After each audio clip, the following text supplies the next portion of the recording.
ఇప్పుడు చూద్దాం జీడీపీ యొక్క ఫోర్త్ కాన్సెప్ట్. ఇక్కడ మనం ఎగ్జాంపుల్ గా తీసుకుంటున్నాము ఒక స్టీల్ కంపెనీని, టాటా స్టీల్. ఈ కంపెనీ స్టీల్ ని ప్రొడ్యూస్ చేస్తుంది. మీకు తెలిసే ఉంటుంది చాలా కంపెనీస్ కి స్టీల్ అనేది ఒక రా మెటీరియల్ అంటే ముడి పదార్థం. ఉదాహరణకి ఆటోమొబైల్ కంపెనీస్ కి స్టీల్ అనేది ఒక రా మెటీరియల్. ఇదే విధంగా టూల్స్ తయారు చేసే కంపెనీకి కూడా స్టీల్ అనేది ఒక రా మెటీరియల్. ఈ విధంగా మనం చూస్తే ఆటోమొబైల్ కంపెనీ ఒక ఫైనాన్షియల్ ఇయర్ లో 10 కార్లను అమ్మింది అనుకుందాం. అలానే టూల్స్ కంపెనీ 50 టూల్స్ ను తయారు చేసి అమ్మింది అని అనుకుందాం.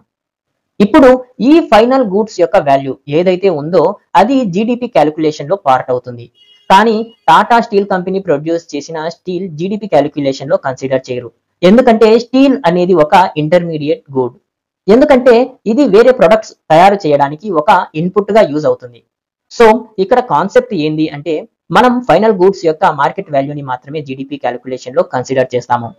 ఇక ఫైనల్ గూడ్స్ అని ఎలాంటి గూడ్స్ అంటారు అంటే ఏ గూడ్స్ అయితే యూజ్ చేసుకొని ఫర్దర్ అడిషనల్ వాల్యూ యాడ్ చేయరో వాటిని ఫైనల్ గూడ్స్ అని అంటారు. కానీ ఇక్కడ మనం అర్థం చేసుకోవాల్సింది ఒకటి ఉంది.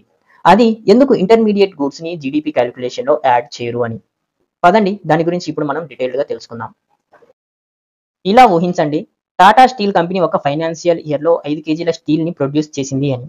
ఇక టూల్స్ తయారు చేసే కంపెనీ ఈ 5 కేజీల స్టీల్ ని రా మెటీరియల్ గా కొనుక్కొని ఆ స్టీల్ తో 5 కేజీల ఒక టూల్ ను తయారు చేసింది.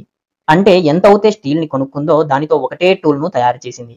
ఇక్కడ Tata steel company tool fabricated కంపెనీకి ఈ స్టీల్ ని 5 రూపాయలకు అమ్మింది అనుకుందాం. అంటే టూల్ మ్యానుఫ్యాక్చరింగ్ కంపెనీ ఈ టూల్ ని తయారు చేయడానికి 5 రూపాయలు రా మెటీరియల్ పైన ఇన్వెస్ట్ చేసింది. దీనికి తోడు ఈ tool manufacturing company labour cost, machinery cost, transportation cost, ad hoc cost ఇంకా ప్రాఫిట్ ని యాడ్ చేసింది అనుకుందాం. ఉదాహరణకు 10 రూపాయలు యాడ్ చేసింది అనుకుందాం. దీనిలో టూల్ ఫ్యాబ్రికేటెడ్ కంపెనీ తన ప్రాఫిట్ ని కూడా యాడ్ చేసింది. సో టోటల్ గా ఈ టూల్ యొక్క కాస్ట్ 15 రూపాయలు అయ్యింది. అంటే మార్కెట్ లో ఈ టూల్ ఫ్యాబ్రికేటెడ్ కంపెనీ ఈ టూల్ ని 15 రూపాయలకు అమ్ముతుంది. సో ఇక్కడ మనం చూడవచ్చు స్టీల్ యొక్క వాల్యూని tool fabricated company already tool యొక్క ప్రైస్ లో ఇంక్లూడ్ చేసి అమ్మింది. ఇలా ప్రతి కంపెనీ చేస్తుంది. ఎప్పుడైతే అవి ఇంటర్మీడియట్ గూడ్స్ కొంటాయో వాటిని రా మెటీరియల్ గా కన్సిడర్ చేస్తాయి.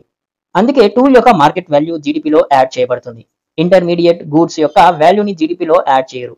ఎందుకంటే ఒకవేళ జీడీపీలో టూల్ యొక్క ఫైనల్ వాల్యూతో పాటుగా స్టీల్ యొక్క వాల్యూని యాడ్ చేస్తే అది డబుల్ కౌంటింగ్ అవుతుంది. అది జీడీపీ యొక్క రాంగ్ వాల్యూని ఇస్తుంది. సో దీనికోసమే మనం ఫైనల్ గూడ్స్ యొక్క వాల్యూని జీడీపీలో యాడ్ చేస్తాము, ఇంటర్మీడియట్ గూడ్స్ యొక్క వాల్యూని కాదు. ఓకే.